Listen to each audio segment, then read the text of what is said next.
Selon Data Reportal, les Belges âgés entre 16 et 64 ans passent en moyenne 5 heures et 22 minutes par jour sur leur téléphone.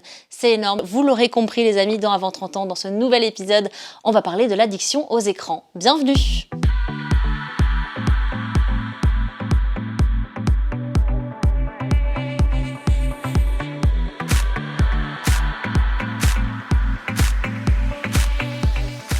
Alors pour me parler de ça, aujourd'hui, j'ai Caroline De Peut. Bonjour Caroline. Bonjour. Caroline, tu es psychiatre.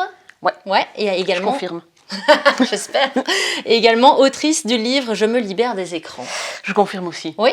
Et alors, Caroline, pourquoi t'es-tu intéressée spécialement à ce sujet, les écrans ? Mais écoute, je remarque... Bon, je suis psychiatre, en effet, mais je suis aussi une femme, donc utilisatrice des écrans, des réseaux sociaux, des smartphones et autres, et une maman Oui. de jeunes adultes ou vieux adolescents qui sont bien plongés dedans. Et en fait, autant vraiment, c'est pas du tout un premier motif de consultation chez moi, et les gens viennent pas en disant « je suis accro aux écrans, j'en peux plus, aidez-moi ». Par contre, je vois souvent dans le décours des consultations pour dépression, anxiété, que quand je pose la question de la relation aux écrans, eh bien, assez rapidement, on voit que c'est compliqué, que ça empêche de dormir la nuit parce qu'ils sont trop longtemps sur les écrans, qu'il y a cette comparaison permanente avec les réseaux sociaux et que ça déprime et que ça angoisse.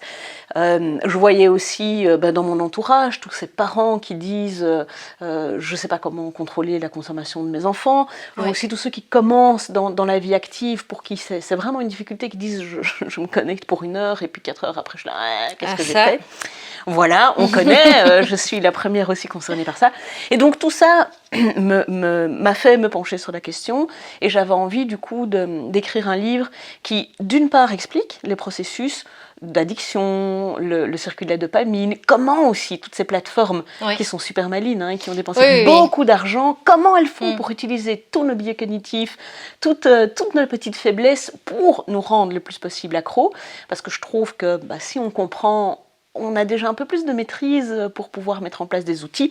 Et du coup, la deuxième partie, c'était ça, c'était des outils pratiques. Et j'avais vraiment le sentiment que les deux étaient indissociables.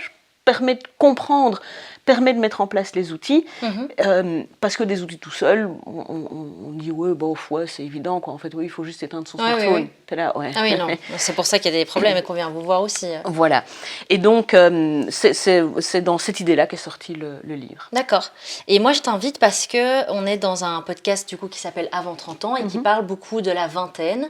Comme on l'a dit, c'est un problème qui touche un peu tout le monde, hein, tous les Belges.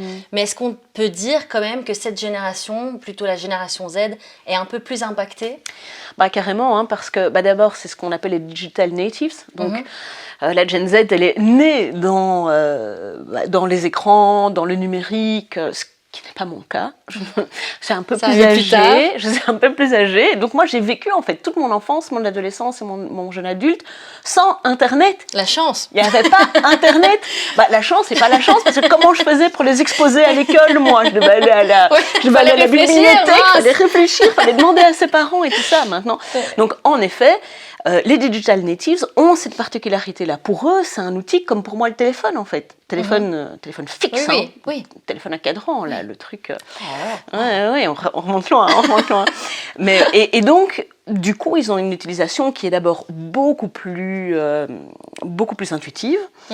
Et en fait, contrairement à ce qu'on croit, qui est relativement éclairée. C'est-à-dire qu'ils se rendent compte des pièges. Oui. Qu'il peut y avoir, c'est pas parce qu'on se rend compte des pièges qu'on les évite, hein, on peut quand même tomber dedans, et ils peuvent aussi les utiliser à bon escient. Il y a une utilisation qui peut se faire de façon tout à fait positive. Mais par contre, ou à contrario, du coup, comme c'est là tout le temps, parce que c'est vrai que ces smartphones, hein, téléphones intelligents, c'est pas pour rien qu'on les appelle intelligents, ils remplissent plein de fonctions pour nous, donc ils sont devenus totalement indispensables. Du coup, c'est d'autant plus difficile finalement de s'en distancier, de pas utiliser, de trouver d'autres alternatives ou d'autres activités. Ouais, et moi je suis en plein dedans dans cette génération ultra connectée, et je pense justement que j'avais une consommation beaucoup trop excessive.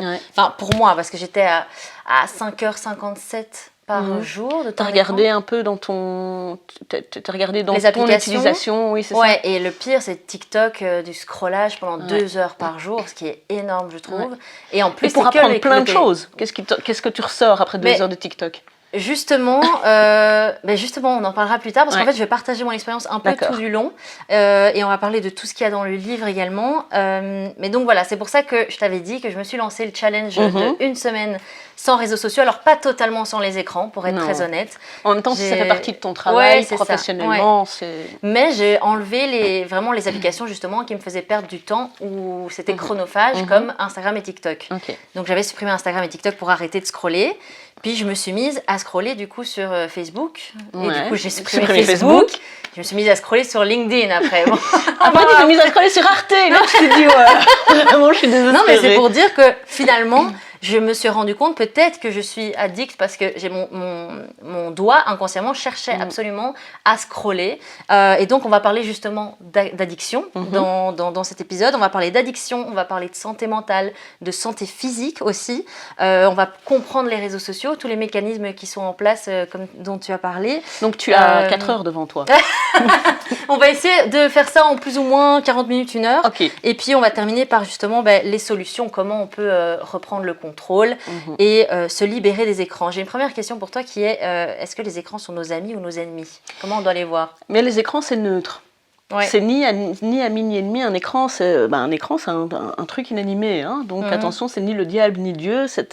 Par contre, tu peux en faire ton ami, mais il peut aussi devenir ton ennemi. Et tout l'enjeu, ce sera justement de trouver quand tu es en train de déborder pour justement pouvoir t'arrêter. Pour moi, l'écran est un outil. Et donc, comme tout bon outil, tu l'utilises quand on a besoin et t'arrêtes de l'utiliser quand on n'a plus besoin. Et c'est ça qui n'est pas toujours facile. Oui, parce que je vois que tu démystifies beaucoup tout le côté de diabolisation des réseaux sociaux. Et c'est pour ça que tu nous diras un peu les bienfaits qu'ils ont et comment s'en sortir. Alors, au niveau de l'addiction, comme je t'ai dit, moi, j'avais l'impression d'être addict parce que je scrollais dans le vide. Et donc, je me demandais à quel moment on parle d'addiction.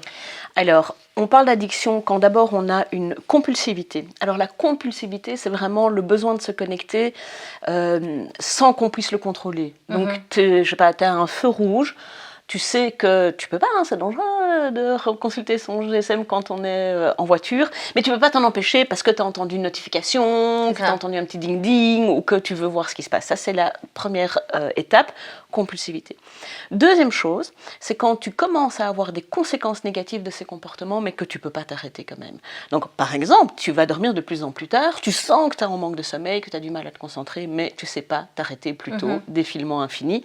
On peut le voir, le défilement infini, c'est parce qu'ils utilisent un biais cognitif de notre cerveau. En fait, quand on commence une tâche, on a envie de la terminer. Et comme il y a une vidéo qui vient après une autre, tu as toujours une nouvelle tâche qui se commence et ça se termine jamais. Donc des conséquences négatives, compulsion, conséquences négatives, mais on continue. Une habituation, donc ce qui au début t'excitait, de moins en moins, et tu as besoin de plus en plus de te connecter, de regarder, vraiment de la tolérance. Des symptômes de manque quand tu n'arrives pas à te connecter, tu as une réunion de famille, tu dois te mettre en mode avion, ou bien là maintenant je suis en mode avion, je serai là, voilà, qu'est-ce qui est en train de se passer sur mon GSM, donc tu te sens nerveuse, irritable, avec du mal à te retenir. Ça c'est les 4 grands signes, et il y en a un qui est un symptôme assez visible, c'est que tu ne fais plus d'autres activités que ça. Et ça c'est vraiment le point d'inquiétude, c'est que tu vas plus, tu sors plus, tu vas plus à la piscine, tu vois moins tes potes, tu commences à rater des cours, tu ne joues plus aux jeux de société, tu ne joues plus au tennis, enfin que sais-je, tu diminues le nombre d'activités au profit d'une seule activité, se connecter sur les écrans. Il y a quand même différents degrés d'addiction alors. Ah ouais, alors c'est hyper important en effet parce qu'il y a tout à fait différents. L'addiction c'est une maladie grave, c'est une pathologie. Et d'ailleurs l'addiction aux écrans n'est pas reconnue dans la nosographie. Non, on a l'addiction aux jeux d'argent, on a l'addiction aux jeux vidéo, donc ça c'est reconnu, mais l'addiction aux écrans n'est pas reconnue. En général quoi. On estime qu'il y a plus ou moins 3% de la population qui est atteinte. Et pourquoi est-ce que c'est pas reconnu? Parce qu'il y a différents degrés, comme tu le dis. Un usage normal, un usage intensif mais normal, parce que tu bosses, parce que tu es créatif. Un usage problématique, et en fait, la plupart d'entre nous, c'est là qu'on se situe. On n'est pas dans l'addiction, mais tu te rends compte que tu passes quand même trop de temps. Et puis, l'addiction avec tous ces critères cumulés dont j'ai parlé. Ouais, c'est ça, mais c'est super impressionnant. Comment font les plateformes numériques pour nous garder justement sur les applications? Alors il y a 3 étapes. Ils veulent t'attirer, ils veulent te garder et ils veulent te faire revenir quand tu te déconnectes. Donc ils veulent t'attirer, c'est avec justement tout cet engagement. Facebook était le premier, hein. Maintenant je sais qu'il est un peu en perte de vitesse, hein. C'est pour les vieux boomers, on sait, d'accord, je sais, c'est bon. Mais néanmoins, c'était l'idée c'est ça qui est génial, c'est que c'est toi qui vas créer ton propre réseau, tu vas faire ta page, tu vas mettre tes photos, tu vas inviter tes amis, donc tu te sens très créatif, très en pouvoir. Tu vas attirer les autres, parce que du coup, c'est le bouche à oreille, on sait que c'est bien, on sait que c'est chouette de venir, donc on t'attire. Et on t'attire avec des promesses de récompense. Comment est-ce que tu vas être récompensé? Alors comme on ne sait pas te donner de l'argent et des bonbons, ils vont te donner des récompenses pour ton cerveau, qui sont, c'est ce qui va mettre en place le circuit de la dopamine, de la récompense, qui est le circuit de l'addiction. Et ces récompenses, c'est les likes. C'est les trucs colorés, c'est dans les jeux vidéo passer à un niveau suivant, ou débloquer un nouveau niveau, ou débloquer une boîte à trésors. C'est quand quelqu'un te dit « Waouh, ta photo de profil, elle est trop belle !» C'est une récompense. Quand dans Snapchat, t'as ta flamme qui augmente, c'est une récompense. Donc ils vont vraiment essayer de te récompenser de venir. Ils vont essayer de te faire rester en t'offrant une expérience qui soit la plus personnalisée possible. Donc c'est là qu'ils vont récolter tes données. Aller les choisir, les analyser pour créer un algorithme qui sera le plus personnalisé pour toi. Sur mesure. C'est comme si tu rentrais dans une maison, tu vas chez Ikea. Toi déjà, quand tu vas chez Ikea, tu vas pour acheter un plat, tu ressors avec un caddie rempli. Imagine que Ikea, c'est une maison qui a été faite mais à ton goût. Tout est waouh, tout est comme tu aimes, impossible. Et tout est à vendre, donc impossible de ne pas acheter. Parce que c'est pour ça que tout ça est personnalisé. Si c'est gratuit, c'est toi le produit. L'idée, c'est de faire de la publicité, de te vendre des choses ou d'avoir de tes données qu'eux-mêmes peuvent utiliser et revendre. Donc, on te fait venir, on te garde le plus longtemps possible, parce que si on te garde longtemps, on peut te montrer de la pub, on peut t'influencer, pub subliminale. Et puis, une fois que tu es parti, que tu as eu ce courage de partir, on essaie de te faire revenir. Et là, c'est les notifications, les mails, les petits rappels, les promos pour je sais pas quoi. Et tout le temps sollicité, quoi. Tout le temps hyper sollicité. Et ça marche. Bien sûr. Et c'est fait par qui? Est-ce que c'est fait par des psychologues, justement? Alors, effectivement, ce sont des ingénieurs associés à des psychologues du travail qui vont voir comment... D'une part, on va créer un algorithme et comment on va essayer de rentrer dans toutes les faiblesses de notre cerveau. Tu sais, en fait, notre cerveau, il a besoin... c'est hyper complexe d'être un être humain dans notre société actuelle, et donc il a besoin de filtrer. Parce que sinon, en fait, il ne s'en sortirait pas, il serait en surchauffe totale. Eh bien, pour filtrer, il va, par exemple, là on est en train de discuter, je vais beaucoup moins entendre le bruit de la route. Bon, c'est très bien insonorisé ici, donc je n'entends pas les bruits de la route, mais quand bien même, je les entendrai moins. Ça, c'est le premier filtration. Et la deuxième filtration, c'est d'avoir un cerveau qui sera le plus... il va être le plus paresseux possible. Et quand je dis ça, c'est parce que c'est une question de survie, parce que s'il est paresseux et qu'il est tranquille, une fois qu'il y a un danger potentiel, il peut vraiment... se remettre en route très rapidement et utiliser plein d'énergie. Et une façon d'être paresseux, c'est les biais cognitifs. Les biais cognitifs, c'est des petits raccourcis que prend notre cerveau qui nous permettent de réfléchir plus rapidement, plus facilement. Grosso modo, ça marche assez bien. Mais quand tu utilises ces biais cognitifs, eh bien, tu vas justement utiliser les raccourcis du cerveau. Donc toi, tu t'en rends pas compte. Et en fait, on te fait tomber dans tes pièges. On parlait du défilement infini. Eh bien, c'est ça, c'est le biais cognitif, d'une part, du choix par défaut. Quand tu mets ta sonnerie, tu as un choix par défaut, eh bien, il y a plein de personnes qui vont pas avoir le courage d'aller chercher où est-ce qu'il faut changer ça, comment télécharger une musique, ils vont garder la musique de base, ils vont garder le choix par défaut. Eh bien là, YouTube, Instagram, ils choisissent par défaut le défilement infini. Toi, pour aller modifier ça, faire l'effort de dire je vais pas être là-dedans, trop compliqué. Donc, choix par défaut, défilement infini. Et puis, autre biais, quand tu commences une action, tu veux la terminer. Donc, chaque petit début de vidéo, tu dis ouais, mais attends, je vais juste à la fin de celle-ci, et puis j'arrête. Mais comme l'autre revient immédiatement, t'es reparti. Et donc, tout est utilisé. Enfin, c'est vraiment une façon de décortiquer tous nos biais cognitifs et de les utiliser, mais de les utiliser à notre rencontre quelque part, ou en tout cas pour, comme je le disais, nous faire rester ou nous faire revenir. C'est bien foutu. C'est super bien foutu, mais ils ont du blé à dépenser aussi, donc ils ont choisi les meilleurs ingénieurs, les meilleurs psychologues. Je sais pas combien il y a d'utilisateurs à TikTok, mais c'est... T'as TikTok? J'ai TikTok. Ouais. Mais j'ai TikTok et je fais des vidéos sur TikTok. Ouais. Donc, j'ai pas vu. Ah il faut que tu te connectes, oui, tout à fait. Du coup, quand je vais mettre les applications... Et du coup, j'essaie, oui c'est ça, quand tu... et je fais des petites vidéos sur la santé mentale pour déstigmatiser, pour expliquer des maladies, pour expliquer des médicaments, des traitements, pour répondre aux questions des gens. Et je trouve que c'est une façon utile finalement d'utiliser ce réseau social. Ouais. Et donc moi-même, du coup, comme je poste beaucoup et que je suis assez créative dessus, je l'utilise peu de façon passive. Oui, c'est ça. Mais quand même de temps en temps. Comme j'aime bien les humoristes, bien, hein. Ouais. Et alors j'ai ça, mon algorithme sert ça, et alors c'est rigolo quand même, j'ai des petites blagues, ça me fait du bien à la fin de la journée. Et tu l'as introduit justement, la santé mentale. Ouais. Qu'est-ce que ça a comme conséquence? Parce que je t'entendais dire dans une interview que le suicide était la 2e cause de décès chez les 15-29 ans. Ouais. Est-ce que tu penses que les écrans jouent un rôle là-dedans? Alors je pense que ça joue un rôle, mais pas un rôle direct. Et donc il faut, je crois, vraiment rendre ce lien un peu plus subtil. C'est pas je regarde trop les écrans, je deviens suicidaire, ou je deviens déprimé, ou je deviens anxieux. Ce qui se passe, c'est que quand on a une fragilité antérieure à ça, ce qui est le cas de beaucoup d'entre nous, il y a des gros problèmes de santé mentale parmi les jeunes, parmi les ados, parmi les jeunes adultes, mais aussi dans les autres générations. Quand on a une fragilité, à ce moment-là, les écrans, les réseaux sociaux peuvent ne pas nous aider, voire même nous enfoncer dans une dépression et une anxiété, parce qu'il y a la question de l'image corporelle. Oui, la comparaison. Donc, la comparaison. Donc on sait, en fait, on a un grand besoin d'appartenance. Donc on va essayer de tout faire pour appartenir au groupe réel ou au groupe virtuel dont on fait partie. Et pour ça, on va se comparer. Et évidemment, le problème d'Instagram, c'est qu'on le sait bien, les filtres, le côté, c'est tellement beau. Toute la comparaison va être une comparaison à notre détriment. On va dire...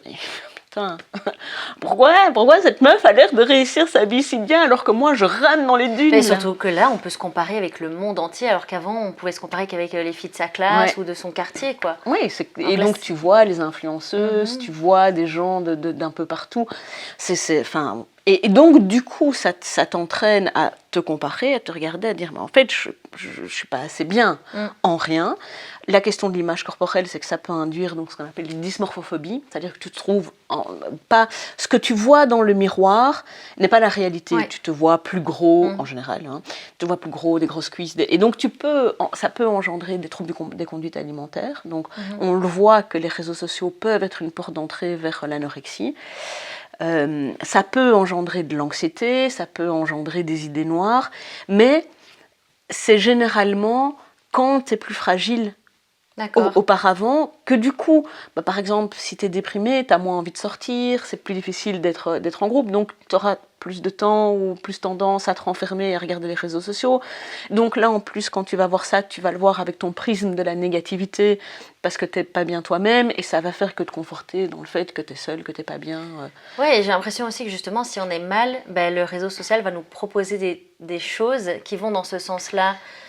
Justement avant que j'arrête, j'étais dans un peu une spirale où je regardais vraiment beaucoup et je m'intéressais aux vidéos de ce qui se passe aux États-Unis et tout ça, et en fait j'ai eu que ça, et à bout d'un moment c'était devenu super anxiogène sur la 3e guerre mondiale, etc.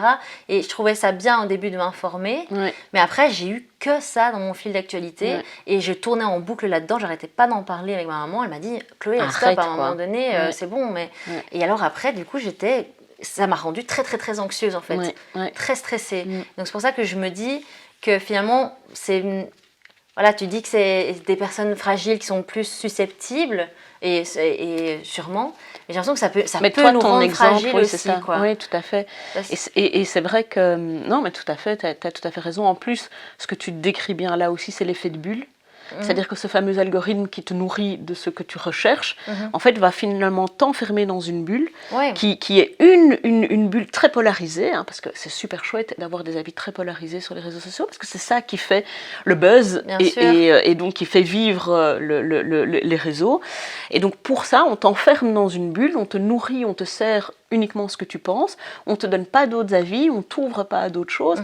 Et donc du coup, ça peut vraiment être dans un espèce de cercle vicieux anxiogène où tu vois toujours plus de la Troisième Guerre mondiale, Oui, du Trump, du c'est tout foutu, de la montée du fascisme, et c'est vrai que c'est hyper angoissant, et comme en plus c'est tout le temps partout, on a une infobésité qui peut nous submerger, et donc effectivement, le seul bon conseil à ce moment-là, c'est on se déconnecte, ça va.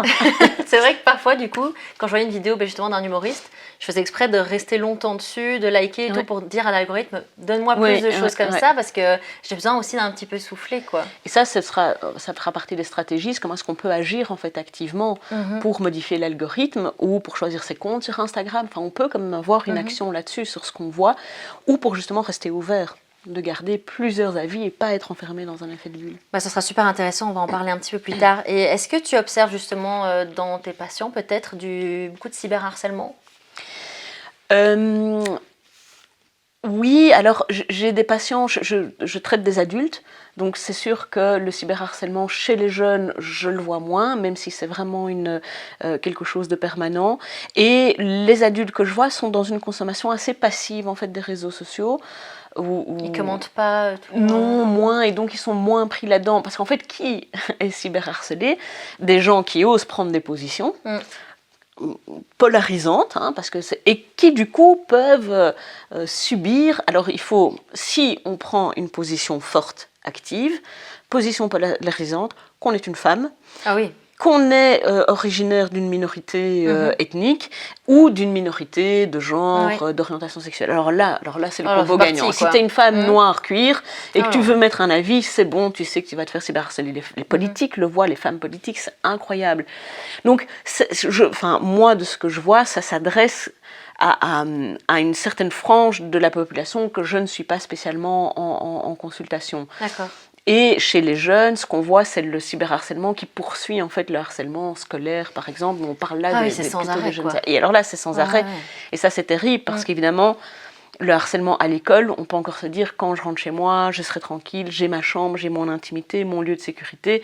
Eh bien, avec le cyberharcèlement, ça vole en éclats. En fait, le harcèlement, la médisance, la méchanceté, elle entre partout. Ça a dû augmenter parce que les personnes se sentent pousser des ailes d'être derrière un écran et de mettre des commentaires négatifs et méchants. Très méchants. Il y a l'anonymisation. Oui, exactement. C'est vraiment c'est une espèce de... Ils sont méchants. Ah oui. Moi j'ai de la chance parce que du coup, mais je pense que même si je suis une femme et tout ça, eh bien je fais un peu attention à pas, j'ai tellement pas envie d'être harcelée, je t'avoue, que je fais attention à pas prendre d'avis trop polarisants, à dire mais je comprends, alors que parfois j'aurais envie quoi, mais je me retiens parce que j'ai pas envie de prêter le flanc à ça.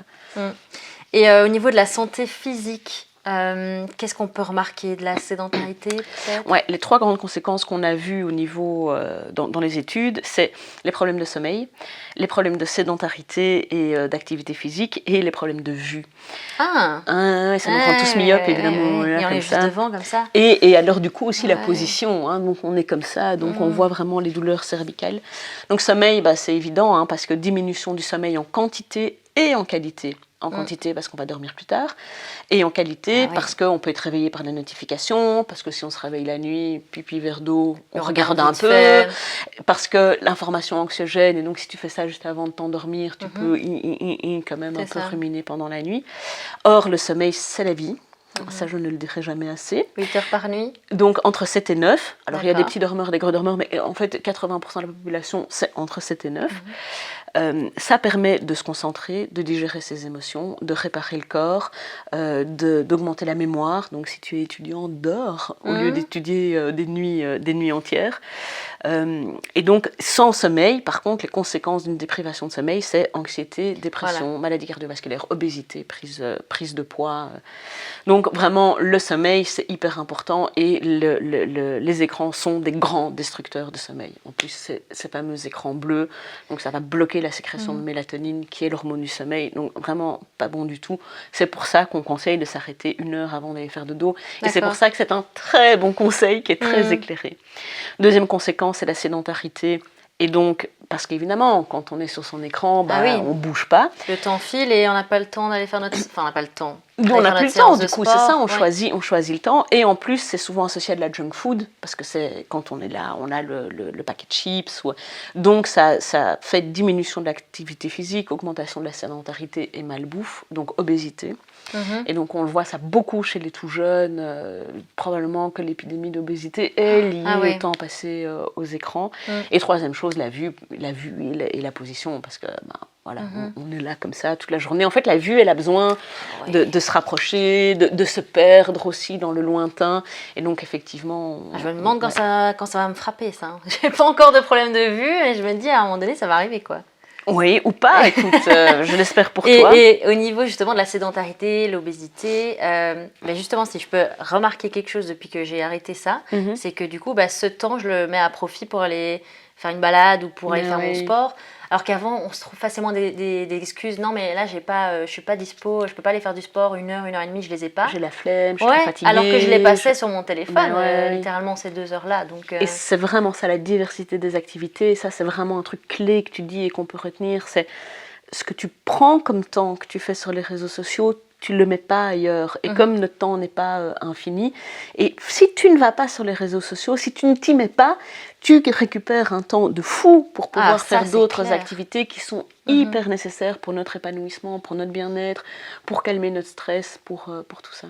Alors, autre chose, juste un petit détail que j'avais envie de dire, je sais pas si tu en as parlé dans ton livre, c'est juste que j'ai reçu récemment une sexologue et elle m'a dit justement que le fait d'être trop souvent sur les réseaux sociaux, on avait justement tout le temps ce circuit de récompense et donc on n'avait plus de libido. Ouais. Je sais pas si tu avais déjà entendu ça. Ouais, tout à fait. C'est vrai que j'en ai pas parlé dans le livre, mais comme on a besoin d'être excité par des choses de plus en plus fortes, et c'est ce qu'on voit chez les gens qui sont accros, par exemple, aux vidéos porno, c'est qu'ils perdent complètement leur libido, parce que les vidéos porno, c'est gore, quoi. Ouais. Et que donc, du coup, faire l'amour gentiment avec son partenaire ou sa partenaire, et se faire des petits bisous, et des étreintes et tout ça, c'est plus du tout excitant. C'est plus du tout excitant, c'est vraiment...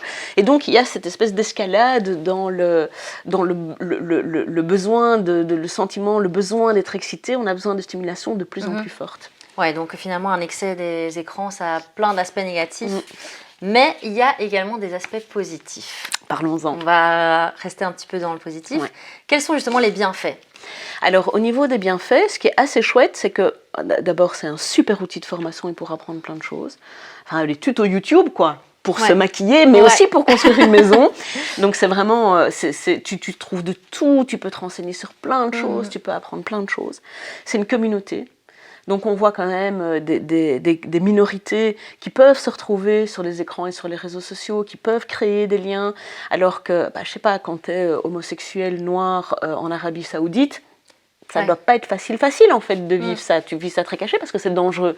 Alors que je ne sais pas en fait s'ils ont possibilité d'avoir internet et que ce n'est pas trop censuré, mais néanmoins ça peut vraiment permettre de se retrouver malgré l'isolement.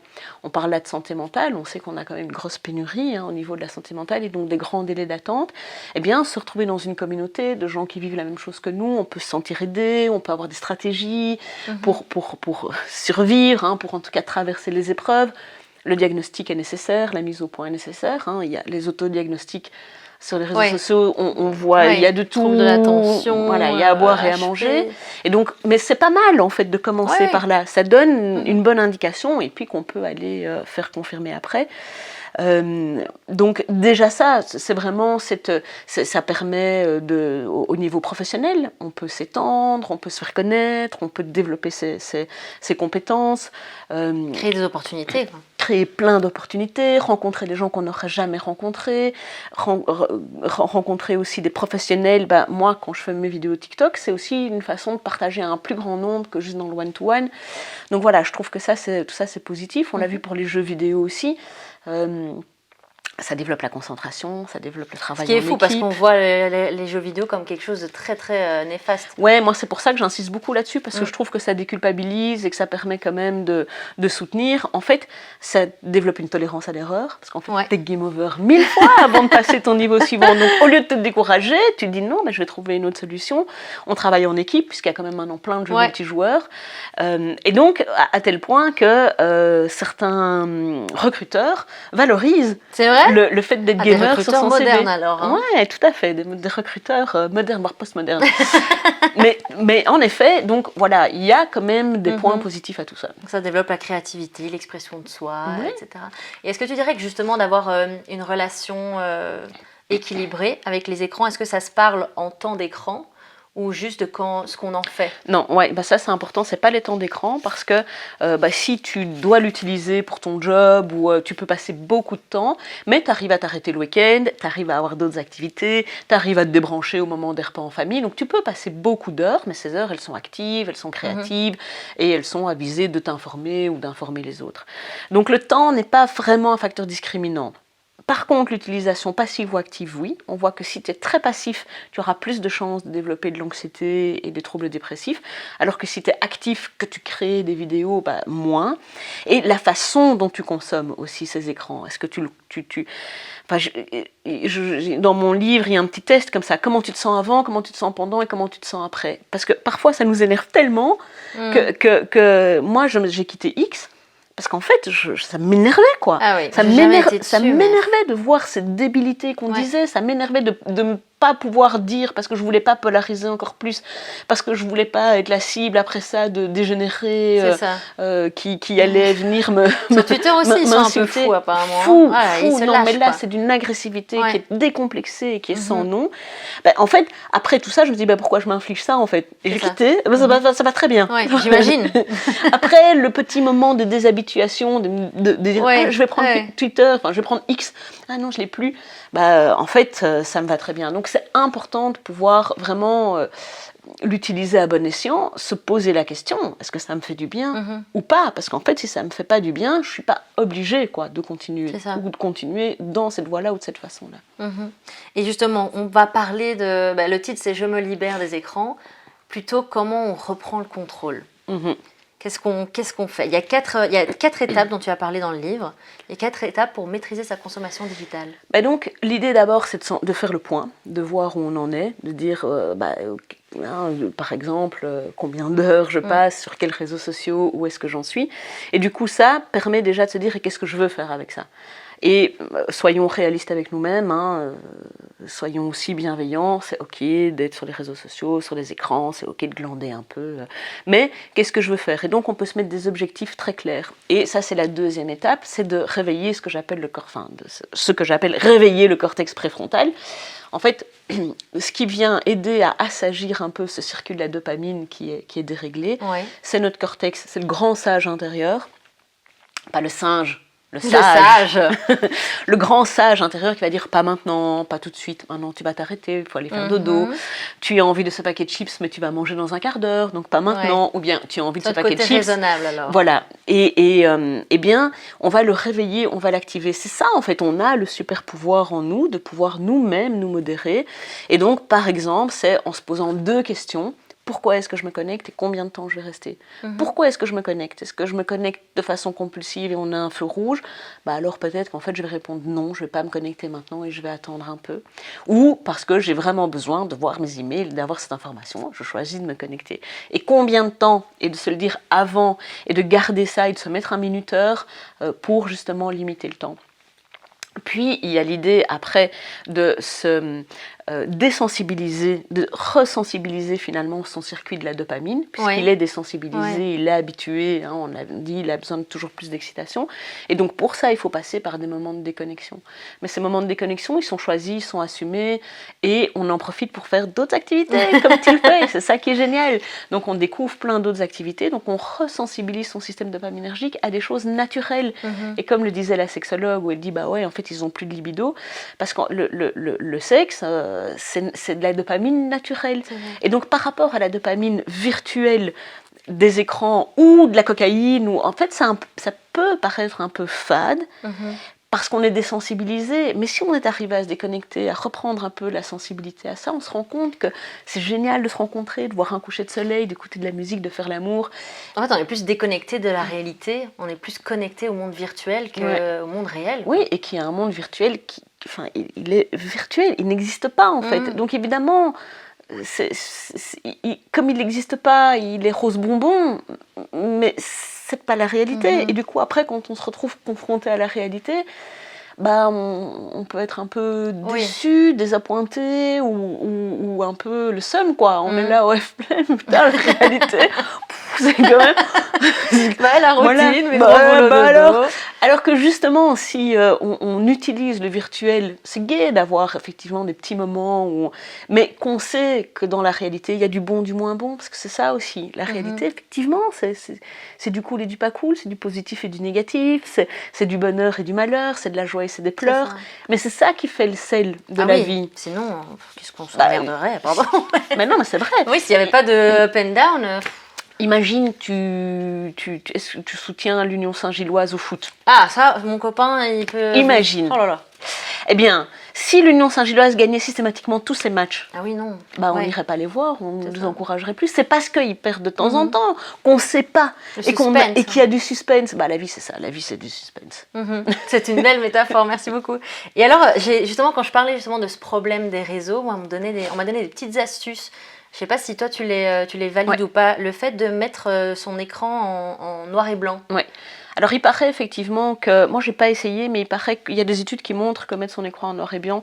En fait, il faut rendre ton écran moins attractif. C'est pas compliqué. Donc, tu vas, par exemple... si tout est trop rapide, tu peux le ralentir. Ah bon ? Parce que, tu pourrais essayer de, par exemple, ne pas te mettre dans le Wi-Fi super rapide. Oui. Oh là là. Ah oui, c'est vrai qu'alors du coup on part direct. T'en as marre, plus la patience. Mais non. Donc en fait il faut le rendre un peu rugueux. Le noir et blanc. Et alors les couleurs, c'est un truc très attractif. Donc c'est pour ça qu'il faut. Tout est réfléchi au niveau des couleurs. Oui, le rouge, le bleu, le machin, le truc. Tu vois le rouge qui te peps.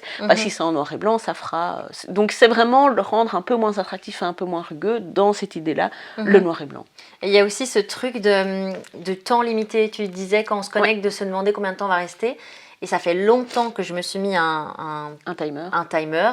Au bout d'1 heure, l'application me dit voilà, vous avez atteint 1 heure. Ouais. À chaque fois, je mets me le rappeler dans 15 minutes. Ouais. Et plusieurs fois comme ça, comme mon snoozer le matin, quoi. Voilà. Et ça fonctionne pas. Ouais. Moi, je le fais aussi. Et parfois, ça fonctionne, parfois, ça fonctionne pas. Parce que ça reste quand même une décision. En fait, l'idée de ça, c'est justement de rendre de nouveau le truc un peu plus rugueux. Tu peux aller te connecter, mais tu dois rentrer un code. Me le rappeler dans 15 minutes. Et donc... Et ça te donne cette petite occasion de petit temps d'arrêt. Ah ouais, en fait, je suis déjà arrivée à cette... Donc moi, parfois, le week-end, le samedi matin, 45 minutes après m'être réveillée, je suis déjà arrivée au bout de ma consommation parce qu'en fait, je fais que ça, quoi. Oui. Mais, et donc, combien de temps tu te mets j'ai mis 45 minutes sur les réseaux sociaux. J'ai mis sur TikTok, Insta et LinkedIn, Facebook, le tout. Ah oui, moi j'ai mis 1 heure pour TikTok. Ouais. Non, moi j'ai mis 45 minutes pour les 4. D'accord. Et donc, si tu veux, si je fais des vidéos, je me permets de dépasser. Et c'est vraiment ça le truc de la récompense. J'ai un peu honte de le dire, mais bon, c'est comme ça. Si je vois qu'il y a une vidéo qui a super bien marché, j'ai envie d'y retourner pour voir combien elle a pris de vues. Et là, j'explose. Alors là, je fais plus dans 15 minutes. Je fais arrête de me demander pour aujourd'hui. Oui. Mais néanmoins, si tu l'entends comme... Donc je t'engage à faire ça la prochaine fois que ta limitation se met en route, c'est à te dire, attends, c'est un super warning. Est-ce que j'ai envie de continuer ? Vraiment, je me pose là 30 secondes, je ne le fais pas automatiquement, je me pose 10 secondes, pardon, même pas 30, 10 secondes. Est-ce que j'ai envie de continuer ? Et pourquoi ? Et si j'ai envie de continuer, combien de temps ? Eh bien, tu pourrais peut-être 1 fois sur 2 te dire, ah non, plutôt que de me demander dans 5 minutes, faire, ok. Oui, parce qu'en fait, une fois qu'on est sorti de ce scrollage infini, ça va. On n'a plus besoin d'y retourner forcément, mais c'est quand on est dedans, quoi. Oui, et puis c'est l'automatisme, parce que tu sais qu'en moyenne, on regarde notre GSM toutes les 10 minutes. Oui. Donc évidemment, on a cet automatisme. Oui. Mais si quand tu l'as et que tu as cette limite, tu te dis, mais non, au fond, c'est vrai, je vais peut-être me le regarder après le repas du soir, je me refais un petit quart d'heure à ce moment-là. Mais pas maintenant. Tu vois, fais-en un outil actif de reprendre un peu le contrôle. Et tu disais justement qu'il ne faut pas... toucher à son téléphone plus ou moins 1 heure avant de s'endormir. Est-ce que tu conseillerais de supprimer le téléphone de la chambre ? Oui, alors c'est le mieux, en effet, je ne le fais pas, parce qu'en plus, je suis médecin, j'ai des gardes, j'ai une excuse. Mais le mieux, effectivement, c'est de le mettre en mode avion. Si tu lis prendre une liseuse qui fait des night shifts, et même de le sortir, alors là en plus c'est une question des ondes, de la proximité des ondes, mais le plus loin il est de toi, le moins tu auras la tendance à le prendre. Donc s'il est dans la salle de bain, il est plus à côté de toi. Même chose quand tu veux te concentrer, le téléphone dans le tiroir. On a vu que rien que le fait qu'il soit sur le bureau et que tu le vois, rien que ça déjà te déconcentre. Donc vraiment, oui, en effet, alors je le dis, je sors pas mon téléphone de ma chambre. Mon mari le fait. Mais donc voilà, je suis pas. Choisissons ce qu'on veut faire. Moi, comme je disais, c'est ma petite excuse, mais j'en ai besoin pour être éventuellement joignable. Mais par contre, quand je suis pas de garde et tout ça, je le mets en mode avion, je le mets de côté, je le retourne, je le mets loin. Même chose avec mon iPad. Voilà. Ben, je pense qu'on a répondu à toutes les questions. Top. Je ne sais pas s'il y a quelque chose en particulier que tu aimerais rajouter. Non, je pense que vraiment la conclusion, c'est ça, c'est arrêtons de diaboliser. Il n'est pas question de diaboliser, on est dans un univers qui utilise les écrans et qui nous apporte plein de choses. Par contre, ne tombons pas dans le piège de ces plateformes qui, en fait, veulent nous rendre un peu esclaves pour nous vendre leurs produits. Soyons plus forts qu'eux, en utilisant ces outils à bon escient et en apprenant à se déconnecter pour se reconnecter aux autres joies. Et je vous jure qu'il y a des trucs sympas dans la vie. Merci beaucoup pour ce mot de la fin. On peut te suivre sur quoi, du coup? Sur TikTok et sur Instagram? Ouais. LinkedIn, j'ai vu que tu étais très et sur LinkedIn. famous sur LinkedIn. Hein? TikTok, et je crois que c'est caroline.depeut.psy. Bon, Caroline Depeut, on me retrouve. Caroline.depeut.psy. Et alors, n'hésitez pas à dire ce que vous avez pensé de l'épisode en commentaire. À bientôt pour un nouvel épisode d'Avant 30 ans. Ciao, ciao!